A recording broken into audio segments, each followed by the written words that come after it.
Hi everyone. Today we are focusing on a key part of workplace health and safety, WHS, risk assessment. Our role in contributing to the risk assessment process helps to prevent harm and protect all employees.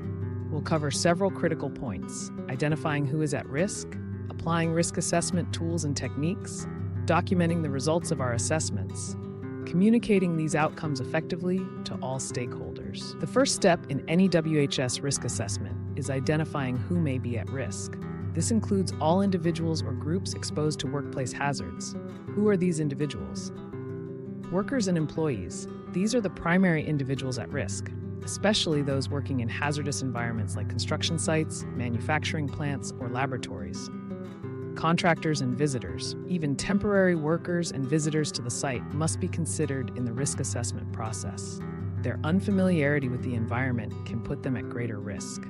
Specific groups.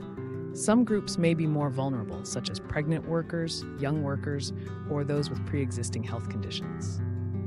Assessing nature, severity, and likelihood of harm. Once we've identified those at risk, we assess three key aspects. Nature of the harm. What kind of harm could occur? For example, could it be a physical injury, a respiratory problem, or mental stress? Severity of harm. How serious could the injury or harm be? Is it likely to be a minor injury or something more serious like long-term illness or death? Likelihood of harm. What is the probability of the harm happening? Does the hazard occur frequently, or is it a rare event? By assessing these three factors, we get a clearer picture of where our attention should be focused. Example. Let's say we're assessing risks in a warehouse setting. Forklift operation is a hazard. Workers in proximity to the forklifts, including operators and floor staff, are at risk of serious injury if safety protocols fail. Here, the nature of the harm could involve crushing injuries. The severity could range from broken bones to fatalities, and the likelihood may depend on how well safety procedures are followed. Now that we know who is at risk and the potential harm they face, the next step is applying the right tools, techniques, and processes to assess these risks. Risk assessment tools. A range of tools is available to assist in this process. Checklists. Simple checklists can be used to systematically go through common hazards. Risk matrix. A risk matrix helps us categorize hazards by assessing their likelihood and severity, giving us a clear visual representation of the risk level. Software tools. In more complex environments, software tools that assess hazards and risks based on data inputs may be used. Risk assessment techniques. There are several well-established techniques, including job safety analysis, JSA. This method involves breaking down a job into its individual steps and analyzing the potential hazards at each step. Safe work method statements, SWMS. A SWMS is a document that sets out the high-risk construction work, HRCW, to be carried out at a workplace, the hazards arising from these activities, and the measures to be put in place to control the risks. SWMS must be prepared before the high-risk construction work commences. Risk management process. According to risk management standards, like ISO 31000, the risk assessment process should be systematic. 1. Identify the hazard. Start by recognizing the hazard. 2. Assess the risk. Evaluate the severity and likelihood of harm. 3. Control the risk. Implement measures to eliminate or minimize the risk. 4. Monitor and review. Regularly monitor the effectiveness of controls and review the process to ensure continuous improvement. Once the risk assessment is completed, it's crucial to document the results properly. Documentation provides a written record of our findings and supports compliance with WHS and risk management requirements. What should be documented?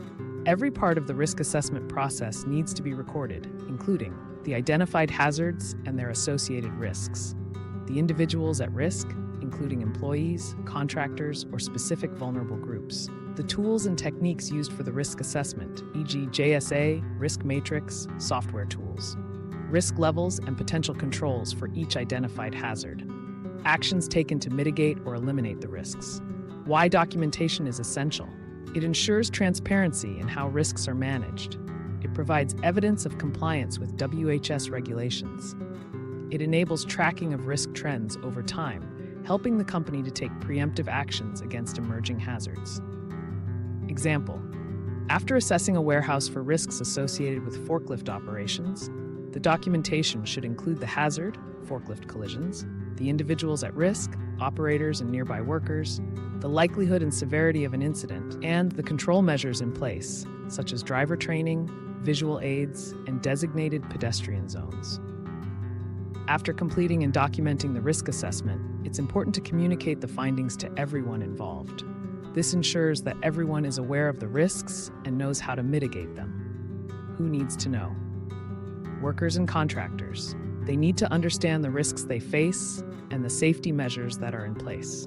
Regular safety briefings, toolbox talks, and written safety instructions are effective communication methods. Managers and supervisors.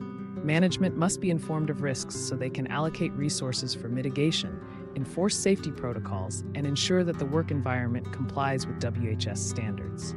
Technical specialists. In some cases, engineers, safety officers, or external specialists need to be involved to address specific risks. Methods of communication. Formal reports. Detailed reports are often required for management and regulatory bodies. Presentations and meetings. Regular meetings with management, health and safety committees, or affected teams can help ensure the findings are understood and acted upon. On-the-job training. Training sessions can help workers understand new risks and the procedures to mitigate them. To wrap up, contributing to WHS risk assessment involves several key responsibilities: identifying those at risk, applying the correct tools and techniques to assess risks, documenting our findings carefully, communicating the outcomes effectively to all stakeholders.